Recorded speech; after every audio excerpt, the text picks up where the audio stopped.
안녕하세요. 미래를 예언하는 레노몬드 카드책 저자 한울입니다. 이번 영상에서는 레노몬드 카드의 긍정과 중립, 부정 이렇게 분류된 시스템에 대해서 설명해 드려 보겠습니다. 우리가 카드점을 볼 때 주제를 정하고 거기에 맞는 배열법으로 카드를 배치를 한 후 나열된 카드들이 긍정적인 것인지 부정적인 것인지를 먼저 빨리 알고 싶어질 것입니다. 이 레노몬드 카드의 시스템 중에 긍정과 중립, 부정의 카드로 분류된 것이 있습니다. 이것은 레노몬드를 배우기 쉽게 또 카드의 결과나 분위기를 좀 더 빠르게 해석할 수 있게 만든 것이지요. 참고로 이 긍정과 중립, 부정의 시스템을 사용하는 카드가 두 가지가 있는데, 첫 번째는 호로스코프 벨링 카드, 그리고 레노몬드 시스템을 응용해서 만든 독일의 레노몬드 키퍼 카드라는 게 있습니다. 참고로 키퍼 카드도 대부분 36장으로 구성이 되어 있고요. 레노몬드 시스템을 응용해서 자기만의 독자적으로 만든 카드고요. 그리고 이 긍정과 부정, 중립의 분류도 절대적이지는 않습니다. 레노몬드 카드 또한 질문과 그 상황, 그리고 주변 카드에 따라서 의미가 달라질 수 있으니까 이 점은 유념해 주시고요. 그럼 본격적으로 설명을 해 드려 보겠습니다. 첫 번째, 긍정 카드. 긍정적인 특성을 가진 카드들이고요. 앞에 있는 카드에 긍정적인 영향을 주거나 또 앞에 부정적인 카드가 있더라면은 그 카드의 부정적인 의미를 효과를 줄여드리게 만드는 카드입니다. 그리고 결과 자리에 긍정적인 카드가 나왔다면은 대부분 질문하는 것에 예라고 대답을 할 수가 있고요.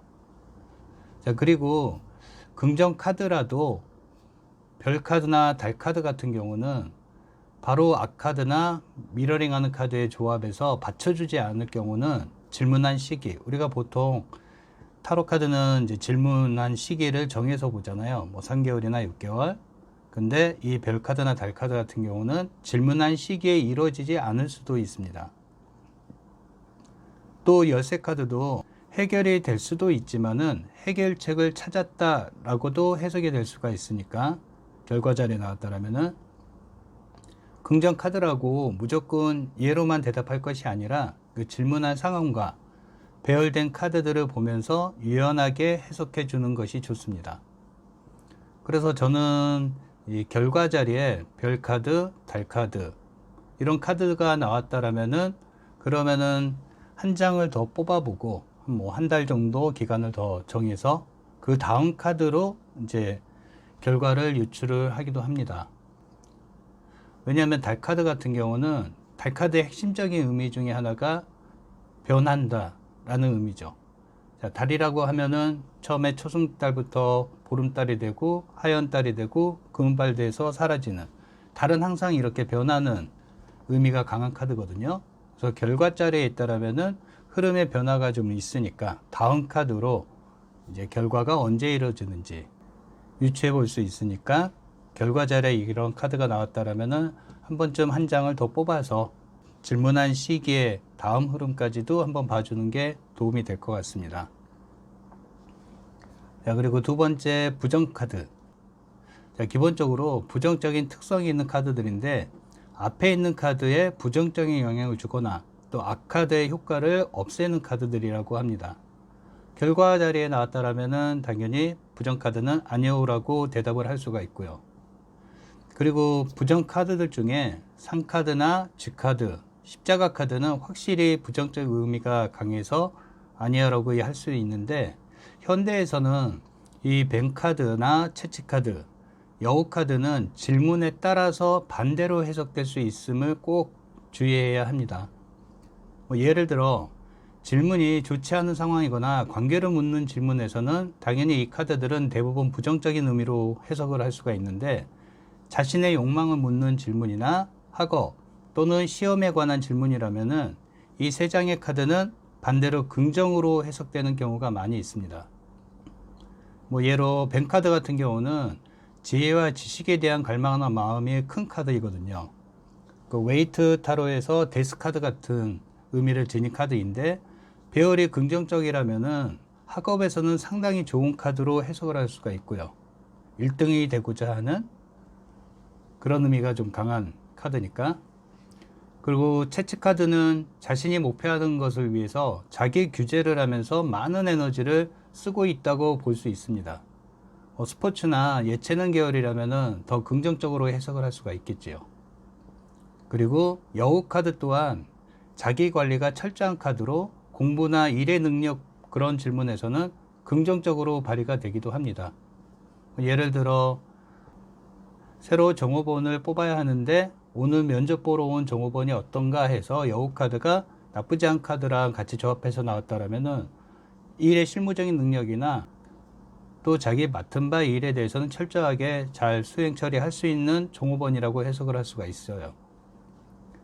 자, 그리고 이제 낙카드 같은 경우는 뭐 고전에는 부정적으로 나와 있지만은 긍정의 흐름에서는 낯의 수확의 의미가 있어서 긍정적으로도 해석할 수가 있겠죠. 참고로 낯은 나무 위에 매달린 포도를 수확하기 위해서 만든 도구입니다. 뭐 뱅카드나 채찍카드, 여우카드 같은 경우 1인칭 시점에서 1인칭적인 질문에서 자기 욕심, 갈망하는 것, 원하는 것 이런 질문에서 나쁘지 않은 배열에 나왔더라면 긍정적으로도 충분히 해석할 수 있다는 점 꼭 참고해 주시고요. 그리고 세 번째 중립카드. 확실히 중립의 의미가 강한 카드들은 결과 자리에서 해석을 할 때 좀 많이들 힘들어 하시겠죠. 뭐 긍정이나 부정 이렇게 딱 눈에 띄게끔 그런 카드들이 아니니까. 그래서 일반적으로 긍정이나 부정의 특성이 없는 중립의 의미를 지닌 카드들, 그리고 주변에 긍정 카드나 부정 카드에 의해서 영향을 많이 받고 또 배열과 상황에 따라서 긍정이나 부정으로 모두 해석해지는 카드들입니다. 타로를 보실 때 자칫 놓치고 있는 것들이 있는데, 타로를 보다 보면은 확실한 대답을 해주는 경우가 실질적으로 반이 채 안 되는 것 같아요. 이거는 당연하다고 볼 수 있는 거거든요. 모든 일이 무조건 결과가 만들어지는 것이 아니겠죠. 자, 그리고 보통 우리가 타로를 볼 때 3개월이나 6개월, 길면 1년 정도 기간을 정해서 보잖아요. 보통 이제 3개월에서 6개월 정도. 결과가 부정이나 중립카드 뭐 이런 식으로 나왔다고 해서 그 일이 무조건 안 되는 건 아니죠. 우리가 질문한 그 기간 안에는 안 된다라는 거죠. 그래서 결과 자리에 중립카드가 나왔다라면은 질문한 시기에 어떠한 결과가 만들어지지 않는다고 볼 수 있습니다. 초보분들은 이 부분을 좀 체크를 못 하시더라고요. 조금 더 오래 걸릴 수도 있고 또 질문한 시기 바로 다음 주에 결과가 나올 수도 있고요. 그래서 이제 결과가 불확실하거나 중립 카드가 나왔다라면은 이 두 가지는 꼭 생각하시는 것이 좋습니다. 자, 정리하자면은 결과나 과정의 흐름을 보는 배열에서 끝에 있는 카드를 기준으로 해서 긍정과 부정, 중립적인 상황들을 해석하시면 되고요. 그리고 항상 뒤에 있는 카드가 앞 카드의 에너지에 영향을 준다는 점을 꼭 기억하시면 되겠습니다. 자, 그럼 긍정 카드나 부정 카드가 한쪽만 나왔을 경우, 이 동일한 에너지를 지닌 두 개 이상의 카드가 함께 나타날 때는 레노몬드에서는 그 에너지가 배가 된다라고 해석하시면 됩니다. 예를 들어 꽃다발 카드나 태양 카드가 같이 나왔다고 하면은, 자, 꽃다발은 결실이 있는 카드인데 뒤에 태양의 긍정 카드가 나왔다라면은 꽃다발의 결실로 인해서 확실한 미래로 흘러간다, 또 명확한 미래를 볼 수 있다, 또는 꽃다발의 결실에 명예까지 따라온다, 이런 식으로 꽃다발 카드의 긍정적인 상황을 더욱 크게 만들어 준다고 생각하시면 됩니다. 다른 예로 열쇠 카드가 있고 뒤에 물고기 카드가 나왔다. 자, 질문한 것에 해결책을 찾았는데 그로 인해서 물고기 카드처럼 넓게 확장이 되거나 부의 풍요와 번영을 이룰 수 있다. 또는 현재 답답한 상황에서 해방되어 자유와 독립의 의미로 흘러간다 라고 열쇠 카드의 의미가 미래가 더욱 긍정적으로 해석할 수 있겠죠. 참고로 여기서도 열쇠 카드랑 물고기 카드, 해방, 개방, 자유 비슷한 의미가 있기 때문에 이런 식으로도 같이 해석을 할 수가 있습니다. 반대로 부정과 부정 카드가 같이 나왔을 경우 되게 안 좋은 조합인데, 채찍 카드가 있고 뒤에 쥐 카드가 나왔다. 그러면은 채찍 카드처럼 반복적인 논쟁 또 불화가 있는데, 이로 인해서 복합적인 문제들이 일어나고 더 큰 스트레스 또 불쾌감, 불신만 더 커져간다 라고 앞 채찍 카드의 부정적인 상황을 더 크게 만들 수가 있겠죠. 이게 조금 더 시간이 간다라면 이별이나 이혼까지도 충분히 유출할 수 있고요. 다른 예로 구름 카드가 있고 뒤에 상 카드가 나왔다.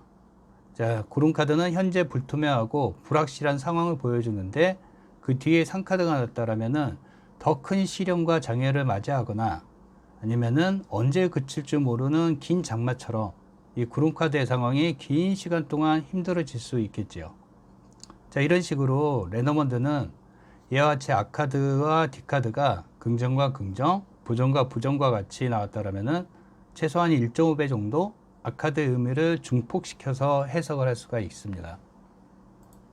자, 그리고 긍정과 부정이 같이 나왔을 경우, 자, 앞뒤가 다른 에너지의 카드가 나왔을 때는 악카드의 의미나 기운을 퇴색시키거나 뒤집을 수 있습니다.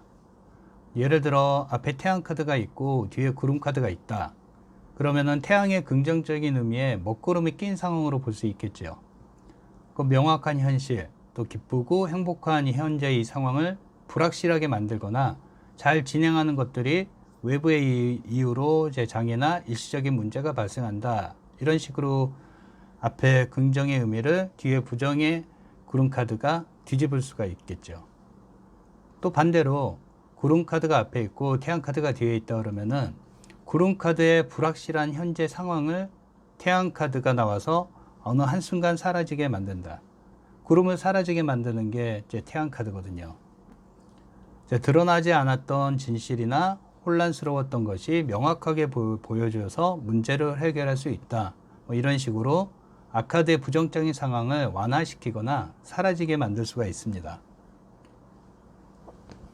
또 다른 예로 이제 앞에 광카드가 있고 뒤에 태양카드가 나왔다면은 광카드의 종결, 부재 상태, 멈춰있던 상황, 또 비애와 같은 고통스러운 이러한 상황이 끝나고 이제 밝은 미래로 넘어갈 수 있다. 이런 식으로 광카드의 상황을 빨리 사라지게 할 수도 있습니다. 참고로 이제 광카드는 뒤에 이제 미래를 향한 카드 또는 이동과 변화의 카드가 있다라면은 광카드의 그 부정적인 상황이 한순간 빨리 사라지게 만들 수가 있거든요. 이 점도 이제 카드를 해석하실 때 참고하시고요.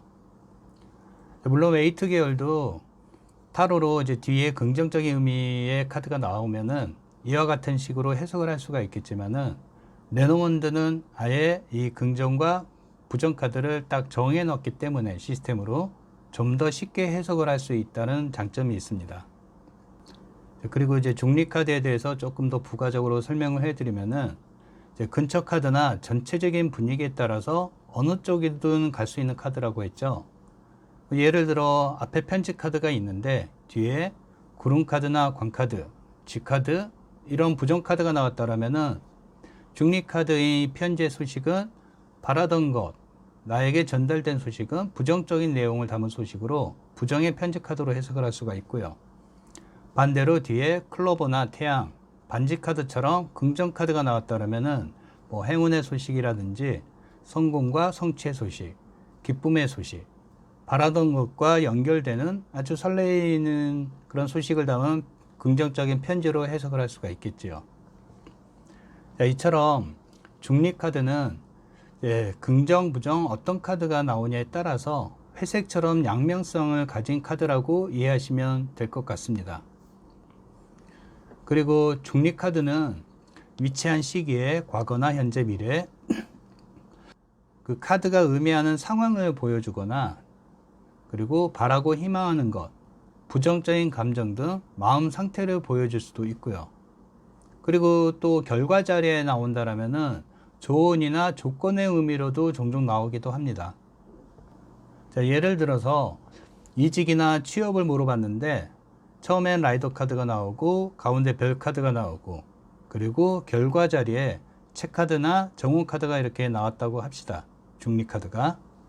그러면 이제 라이더 카드 플러스 별 카드의 조합으로 뭐 이직이나 취업을 희망하고 소망하는 마음으로 해석할 수가 있고요. 또는 이제 별 카드의 GPS 의미로 이직 또는 취업을 하려는 곳을 찾으려는 모습으로 볼 수 있는데, 결과 자리에 중립 카드의 책이 나왔다. 그러면은 이직과 취업을 위해 자격증을 따야 하거나 공부를 해야 한다라고 조언 또는 조건을 보여주기도 합니다. 왜냐면은 이제 중립의 책 카드가 결과에서 yes or no를 얘기해 주는 게 약한 카드이기 때문에. 또 중립의 정원 카드가 나왔다라면은 이직과 취업을 위해서 대중적인 미디어를 활용해라. 뭐 사람인처럼 취업 사이트나 기업 공고를 알아보라는 식으로 방법을 제시해 주기도 하고요. 또 분야에 따라서 자기 능력이나 자기 커리어를 소개할 수 있는 프레젠테이션이나 이런 것들을 만들어서 기업에 전달하는 그런 식의 조언으로도 해석을 할 수가 있습니다. 참고로 이제 현장에서 오퍼에서 이직은 물어볼 때 이런 식으로 조언으로 나오는 의미들이 꽤 많이 있어요. 앞서 말씀드렸지만은 결과 자리가 꼭 결과만 보여주지 않습니다. 그 질문한 시기 안에서는 그 질문한 시기에 이루어지지 않을 수도 있고, 또 위와 같이 중립 카드가 나오면은 조건이나 조언의 의미로도 나오기도 하니까 생각을 좀 유연하게 하시는 게 좋습니다.